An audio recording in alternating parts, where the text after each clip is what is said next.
Ուզում եմ ընդգծել, որ 2026 թվականը վճռական նշանակություն է ունենալու խաղաղության համար, որովհետև հունիսին տեղի ունենալու հերթական խորհրդարանական ընտրություններ եւ այդ ընտրությունները ըստ էության ունեն մի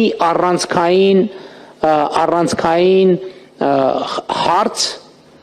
որի պատասխանը պետքա տրվի եւ Հայաստանի Հանրապետության ժողովուրդը իր ընտրությամբ պետք է տեր կանգնի խաղաղությանը։ Սա ըստ էության այդ առաջիկա ընտրությունների առանցքային քաղաքական իմաստը եւ նպատակն է, համենայն դեպս կառավարության տեսակետից, բայց ոչ միայն կառավարության տեսակետից։ Պիտի ընդգծեմ, որ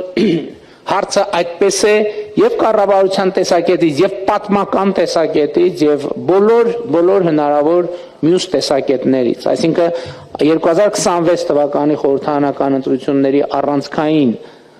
հարցադրումը հետեւյալն է կամ անհրաժեշտությունը հետեւյալն է Հայաստանի Հանրապետության ժողովուրդը իր ընտրությամբ պետք է տեր կանգնի խաղաղությանը։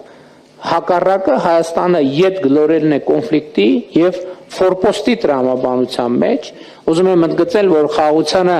տեր կանգնելով Հայաստանի ժողովուրդը տեր կկանգնի նաեւ իր անկախության այս նորընծա մակարդակին, իր ինքնիշխանությանը, իր պետությանը եւ ես հիմա խուսափում եմ ասել տեր կկանգնի նաեւ իր ապագային, որովհետեւ կարծում եմ, որ ապագան հիմա է։